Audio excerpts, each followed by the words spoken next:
Quadrangular series जो ये शुरू हो रही है आज से, और इसमें कैप्टनसी जो है वो भी कहीं ना कहीं बहुत ज़्यादा, कैप्टनसी की भी बहुत ज़्यादा टेस्टिंग है, चैलेंजेस है, बहुत कुछ नया है। ये जो वीडियो हम आपके सामने लाए हैं इसमें जाहिर सी बात है कि बेलबरीन और अहमद रजा भी होते, लेकिन वो मैच पोस्टपोन्ड हो गया। इसी वजह से अब आज ओमान वर्सेस नेपाल का जो मैच होना है उसकी कैप्टन के बीच में हम बात जरूर कर लेंगे। एक बैटल है, बैटल इस वजह से भी है क्योंकि कहीं ना कहीं जो दोनों ही टीम की जो कैप्टनसी है उनके इर्द गिर्द बहुत कुछ चीज़ें घूमेंगी। संदीप लामिछाने नेपाल के लिए पहली बार अपनी नेशनल टीम के लिए, जो इंटरनेशनल टीम है, सीनियर टीम है, उसके लिए कप्तानी करते हुए नजर आएंगे। कप्तान उन्हें लगभग 1-1.5 महीने पहले बना दिया गया था, लेकिन वो बिग बैश में थे। उसके बाद के IMFs हुए, तो जो मैच है, जो इंटरनेशनल मैच है, वो सीधा आज पहली बार as a captain Sandeep Lamichhane उतरने वाले हैं। क्या कुछ चैलेंजेस उनके सामने हैं? ऐसा कोई ये ना सोचे कि उनके सामने कोई चैलेंज नहीं है, नॉर्मली टीम अच्छा खेलेगी और मैच जीत जाएंगे। एक कैप्टन का बहुत बड़ा रोल होता है किसी भी टीम को उस लेवल पे, उस हाइट पे पहुंचाने के लिए। वहीं पर जिसान मकसूद के सामने भी कई सारे चैलेंजेस हैं। वो चैलेंजेस क्या हैं जरूर बात करेंगे, लेकिन सबसे पहले मैं जानना चाहूँगा संदीप लामिछाने के लिए जो हमने 2-3 चैलेंजेस हमने नोटिस किए हैं, उनमें से एक चैलेंज क्या है? बिल्कुल, और कहीं ना कहीं सबसे पहला चैलेंज जो उनके सामने है वो है टीम को यूनाइट रखने का। किस तरीके से ये बहुत ही बड़ा एक चैलेंज कहीं ना कहीं उनके सामने रहेगा कि टीम के साथ जो कुछ भी हुआ, टीम के प्लेयर जिस तरीके से गुजरे हैं पिछले 1-1.5 महीनों से, बहुत सारी चीज़ें घटी हैं, ऑफ द ग्राउंड हुई हैं, उस चीज़ों को वो यहाँ पर ना हो, वो बहस या कहीं ना कहीं वो कुछ प्लेयर्स के बीच में वो जो एक कहना होगा कि रिवेंज टाइप का जैसे कहते हैं, कहीं संदीप लामिछाने पे कुछ प्लेयर यहाँ पे नाराज ना हो, ऐसा कुछ। तो इस तरीके से टीम को यूनाइट रखने की बहुत ज़्यादा ज़रूरत है संदीप को।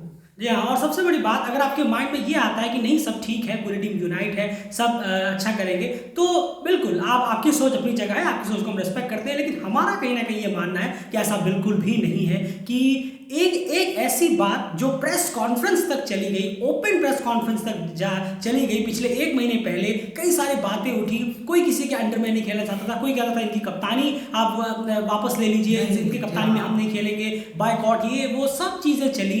ये अचानक से सारी चीज़ें ढक जाएं और उसके बाद कोई चीज़ ना हो, ऐसा तो बिल्कुल हो नहीं सकता कि इतनी जल्दी सारी चीज़ें सॉर्ट आउट हो गई। कहते नहीं है कि कवर कर दो बाद में देख लेंगे, ये वो वाला फेस है, ये याद रखिए। और यही कहीं ना कहीं संदीप लामिछाने को ठीक करना होगा एज अ कैप्टन। जो चीज़ें हो गई। अब संदीप को यहाँ से प्लेयर्स के साथ बैठना होगा, कुछ संदीप को भी लचीला रुख अपनाना होगा और कुछ प्लेयर्स को भी, क्योंकि ये सीरीज और ये जो क्वालिफायर्स है ये बहुत ज़्यादा इंपॉर्टेंट है। सबसे बड़ी बात, संदीप लामिछाने की कैप्टनसी अनाउंस होने के बाद जो चीज़ें घटी हैं उसके बाद अभी तक कोई भी प्लेयर उनके अंडर खेला नहीं है। PM कप में भी संदीप लामिछाने नहीं थे, सबकी अलग अलग अपनी अपनी टीम थी। उसके बाद कैंप में भी संदीप लामिछाने ज़्यादा थे नहीं, लास्ट में ही कुछ आए हैं वो। अब जाकर पहले मैच में सीधा ओमान के खिलाफ क्वाड्रेंगुलर सीरीज में संदीप लामिछाने कैप्टनसी करते हुए नजर आएंगे, तो ये इस पर नजर रहेगी। थोड़ा लचीला रुख अपनाए, थोड़ा सा अपनी तरफ से भी झुके और प्लेयर्स भी थोड़ा अपनी तरफ से एक स्टेप आगे ले। लेकिन यहाँ पर संदीप लामिछाने को एक चीज हर हाल में नहीं छोड़नी है, वो है अपना कैप्टनसी का जो पोजीशन है, जो एक ऑरा है, जो एक गरिमा है, उसे नहीं छोड़नी है। क्या कहना चाह रहा हूँ मैं, आप अच्छे से समझा? नहीं, बिल्कुल। देखिए, ये तो बहुत ही बड़ा जो उनको रोल दिया गया है, कैप्टन हमेशा प्लेयरों से अलग ही होता है। अगर सारे प्लेयर की सुन के डिसीजन लेनी है तो कप्तान का कोई काम नहीं है, आप कप्तान मत बनाइए। 11 जने फैसला नहीं कर सकते एक टीम में। बिल्कुल सही। तो इस तरीके से कप्तान को चुना भी जाता है भाई कि वो डिसीजन ले, वो आपसे बड़े हैं, डिसीजन ले। तो इस तरीके से संदीप को भी अपनी ये जिम्मेदारी निभानी होगी कि हाँ, मैं डिसीजन ले रहा हूँ, मैं भी आना चाहिए कभी कभार। ये मेरा एग्जैक्टली कहने का मतलब यही है कि उनके कुछ डिसीजन पर मैं आना चाहिए, ना कि हम। क्योंकि झुकाव का मतलब ये नहीं है कि आप पूरी तरह से पैरों में बिछ जाएं अपने प्लेयर्स के। आपको लचीला रुख अपनाना है, उनको उनसे काम निकलवाना है, उनको यूनाइट रखना है, उनकी भी सुननी है, लेकिन एट दैट डिसीजन आपको खुद का ही लेना है। आपको कैप्टन बनाएंगे, ये नहीं कि आप हर 10 मिनट में, हर एक ओवर के बाद अपने 10 प्लेयरों को बुला के पूछ रहे हैं भाई आप ठीक हो ना, भाई आप सहमत हो ना, भाई आपको तो कोई दिक्कत नहीं है। ऐसे करने गए तो फिर हो गया, फिर आपका क्वालिफायर जीतना, वर्ल्ड कप तो बहुत दूर की बात हो जाएगी। ये चीज कहीं ना कहीं संदीप को रखनी होगी, अपनी तरफ से झुकाव भी रखना होगा, लेकिन कहीं ना कहीं अपने पोजीशन का जो एक स्ट्रेंथ है उसे भी समझना होगा कि नहीं, मैं कैप्टन हूं, मुझे बनाया गया है तो मेरे पास पावर है। सेकंड पॉइंट किस तरफ बढ़ रहे हैं? बिल्कुल। और सेकंड पॉइंट है कहीं ना कहीं सीनियर प्लेयर को लेके बहुत बड़ा एक संदीप लामिछाने के सामने एज अ कैप्टन बहुत बड़ा एक प्रेशर है कि सीनियर प्लेयर जो है टीम में शरद हुए, करण केसी हैं, ज्ञानेंद्र मल्ला, दीपेंद्र सिंह, इस तरीके के जो प्लेयर हैं इनको भी सही से इस्तेमाल करना है। और इन एक बड़ी चीज़ है कि अगर ये लोग नहीं चल रहे हैं तब कैसा रिएक्शन होगा, तब आपको आगे आके बोलना है। उस इतनी ज़्यादा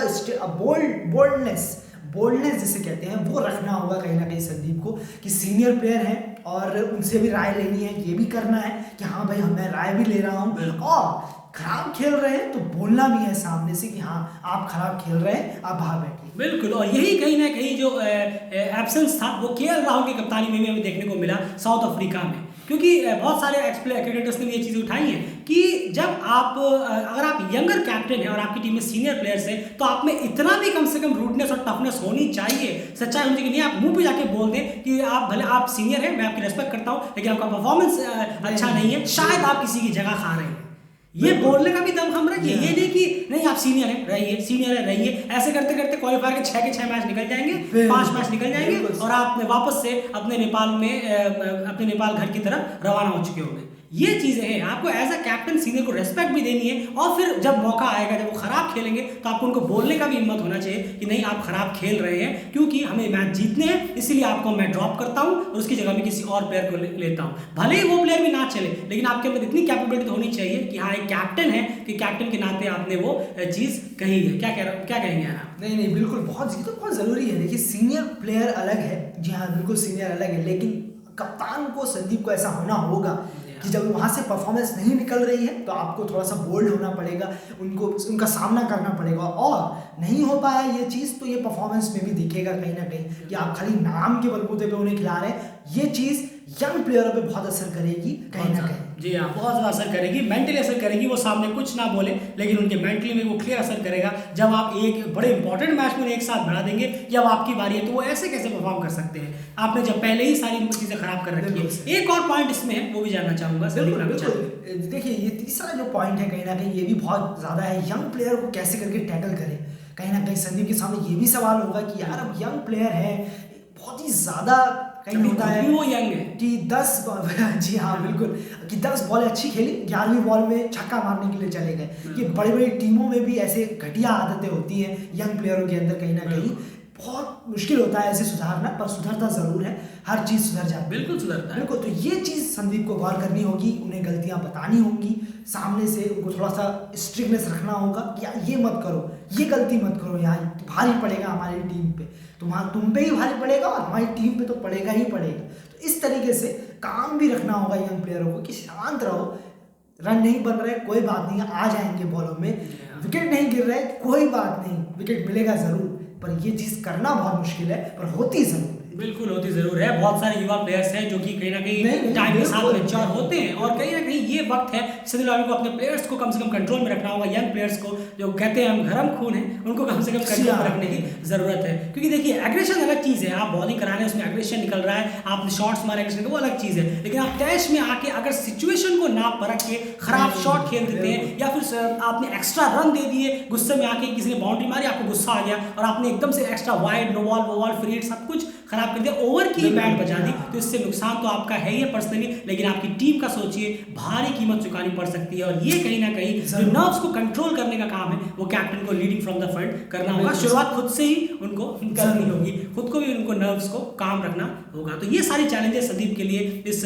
मैच में और इस पूरी थ्रू आउट द क्वालिफायर में होने वाली है। और कुछ एड ऑन इसमें संदीप के लिए आपको लगता है यार है? नहीं फिलहाल तो नहीं है, फिलहाल इतने में अभी बहुत चैलेंज है। उसके बाद जो नहीं हो पाएगा और जो दिखेगा हमें कि क्या क्या चीज़ें गलती करी है, तो ज़रूर हम इसके बारे में आगे ज़रूर बात करेंगे। बिल्कुल, उसमें ज़रूर डिस्कशन होगी, सारी कैप्टनसी के लेके डिस्कशन होगी। और एक चीज़ और है जो तीसरा पॉइंट हमने बताया कि नर्व्स काम रखनी होगी यंग प्लेयर्स की, इसमें संदीप लामिछाने को डेफिनेटली एक लचीला रुख अपनाना होगा अपने सीनियर्स की तरफ। सीनियर्स से कह सकते हैं कि आप मेरे साथ खड़े रहें और इन प्लेयर्स को समझाएं कि आखिर किस तरह से नर्व्स को कंट्रोल में रखा जा सकता है।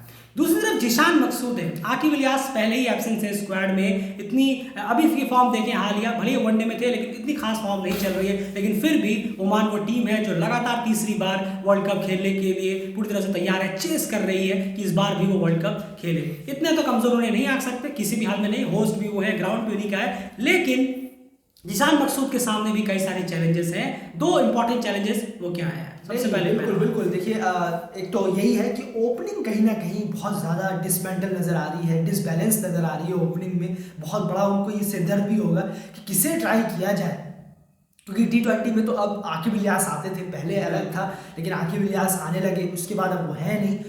यहाँ पर बहुत बड़ा एक सवाल खड़ा हो गया है जिशान के सामने कि किसे ट्राई किया जाए, किसे नहीं किया जाए। अब ट्राई करने के चक्कर में आप फंसेंगे यहाँ पे, बिल्कुल बहुत ही बुरा फंसेंगे। अगर ये लकीली होगा कि हाँ एक आपने तुक्का मारा, एक ओपनर को आपने उतारा और वो चढ़ गया, तो फिर हाँ बात अलग है कि क्वाड्रेंगुलर सीरीज क्वालिफायर में आप सेम ओपनिंग, लेकिन होना बहुत मुश्किल नजर आता है। तुक्के, तभी तो हमने कहा तुक्का लगातार 6 बार नहीं चलेगा, तो ये थोड़ा मुश्किल नजर आ रहा है, ये सच में मुश्किल नजर आ रहा है। इसका कोई अभी कोई सॉल्यूशन है नहीं अभी फिलहाल तो। बिल्कुल। वहीं पर अगर दूसरी तरफ बात करें, दूसरे अगर चैलेंज की बात करें तो वो है बैटिंग ऑर्डर का सेटअप। बैटिंग ऑर्डर का सेटअप जिशान मकसूद, हाल फिलहाल में अगर मैं देखूं, एक आकिब इलियास क्या गए हैं कहीं ना कहीं, ये अभी 3 ही मैचों में देखे हैं, लेकिन पूरी तरह से ऊबड़ खाबड़ नजर आती है। पहले भी जब आकिब इलियास के एब्सेंस में जिशान मकसूद कहीं ना कहीं थोड़े से ढीले पड़ते हुए नजर आते हैं एज अ कैप्टन।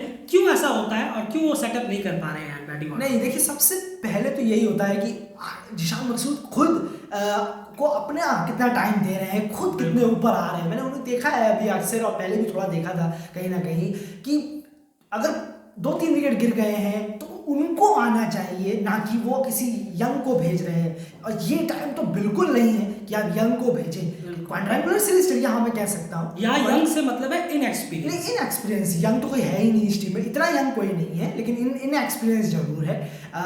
पर इस सीरीज में आप भेज सकते हैं, बिल्कुल भेजिए, इसमें कोई धराई नहीं है, लेकिन क्वालिफायर में आप खुद ऊपर आने की कोशिश करिए, दूसरे डाउन तीसरे डाउन आने की कोशिश करिए, वरना बहुत बहुत बड़ा लॉस होगा ओमान को कहीं। बिल्कुल दूसरा डाउन बिल्कुल सही रहेगा यार, अगर जिशान मकसूद आते हैं अपनी टीम के लिए, क्योंकि आकिब इलियास अभी फिलहाल एब्सेंस है, और जो प्लेयर्स हमने देखे हैं वो लगातार इनकंसिस्टेंट है, एक मैच में चलते हैं, 4-5 मैचों में नहीं चलते हैं, तो क्वालिफायर्स में ये नहीं चलेगा। आपको जितनी भी ट्राई करना है, जितनी भी एक्सपेरिमेंट करने हैं, आप सब इस सीरीज में जरूर से जरूर करें, लेकिन जो लास्ट सेटअप होगा बैटिंग ऑर्डर का वो आपको देखना होगा। तो कहीं ना कहीं बैटिंग ऑर्डर का सेटअप और ओपनिंग का बहुत बड़ा माथापच्ची और सरदर्द जिशान के सामने है। देखना होगा कि वो किस तरह से इस चीज को हैंडल करते हैं, और एज अ कैप्टन उनकी परफॉर्मेंस भी किस तरह से रहती है। तो संदीप लामिछाने वर्सेस जिशान मकसूद, ये एक इंटरेस्टिंग बैटल आज हमें ग्राउंड पर देखने को मिलेगा। देखना होगा एट द एंड विनर कौन होता है, और सबसे इंपॉर्टेंट चीज जो हमने कही संदीप के लिए कि उन्हें किस तरह से इस माहौल को बनाए रखना है अपने फेवर में, और प्लेयर से परफॉर्मेंस निकालनी है, थोड़ा झुकना भी है, लेकिन अपनी पोस्ट को भी भूलना किसी भी हाल में नहीं है। अगर आप हमारी बातों से सहमत हैं तो प्लीज वीडियो को ज़्यादा से ज़्यादा लाइक जरूर करिए, और अपनी राय अपने कमेंट बॉक्स में जरूर से जरूर दीजिए। फिलहाल इस वीडियो में इतना ही, चैनल को सब्सक्राइब जरूर कर लीजिए, इंटरेस्टिंग वीडियो आती रहेंगी। इस मैच की पोस्ट मैच एनालिसिस भी आपके सामने हम लेकर जरूर आएंगे, और हमने प्रेडिक्शन कम्युनिटी पोस्ट में प्रेडिक्शन गेम भी एक स्टार्ट कर रखा है। आप जाकर वहाँ प्रेडिक्शन करिए कि इस मैच में सबसे ज्यादा रन कौन मारेगा और सबसे ज्यादा विकेट कौन सा वो एक प्लेयर लेगा, दोनों में से कोई भी हो सकता है। ये यहाँ कमेंट बॉक्स में नहीं, कम्युनिटी पोस्ट के उस पोस्ट में अगर आप कमेंट करते हैं तो उसको हम अपनी पोस्ट मैच एनालिसिस में डालेंगे कि आखिर किन्होंने सही जवाब दिया है विद नेम। फिलहाल इस वीडियो में इतना है।